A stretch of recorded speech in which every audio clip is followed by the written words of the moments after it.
Fantastic ఇస్తున్నారు మా కుమార్ గారు వీడియోని.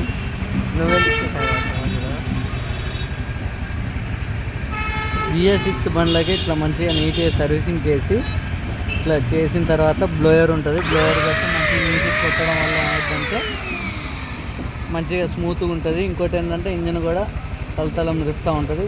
ఎప్పుడైనా ఈ సాకెట్లు ఉంటాయి కదా, ఈ జాకుల్లో కూడా కొట్టుకోవడం వల్ల స్టార్టింగ్లో పెట్టి కొట్టడం వల్ల ఏం ప్రాబ్లం ఉండదు. దానివల్ల ఇబ్బంది ఏమి ఉండదు. జాగ్రత్తగా కొట్టుకోవాలి, ప్రెషర్ పెట్టొద్దు. లైట్గా కొట్టుకోవడం వల్ల ఎంత నీట్గా వస్తుంది. చూడండి ఎంత నీట్గా వచ్చిందో చూడండి. ఓన్లీ మేము వాటరే కొట్టాము, రీసింగ్ ఏం చేయలేదు. ఇట్లా వాటర్ కొట్టాము ప్రెషర్ గన్ పెట్టి. బండి రన్నింగ్లో ఉంది. ఇది రెగ్యులర్గా మన దగ్గరికి వచ్చి ఆయిల్ మార్చుకునే బండి BS6. మొత్తం అంతా పెట్రోల్ ఫిల్టరు, ఎయిర్ ఫిల్టరు ఇవన్నీ మార్చిన తర్వాత బీటింగ్ కూడా కరెక్ట్గా సెట్టింగ్ చేస్తాం. ఇట్లా సార్ బీటింగ్ అడ్జస్ట్మెంట్ చేసుకోవాలి. బండి స్పీడ్ స్లో చేయాలంటే BS6 యాక్టివ్ అవుతుంది. ఇప్పుడు వస్తుంది.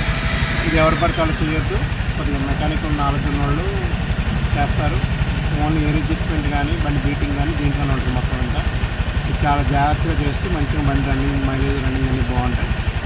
ఈ విధంగా చేసుకుంటే బండి లైఫ్ టైం బాగుంటుంది.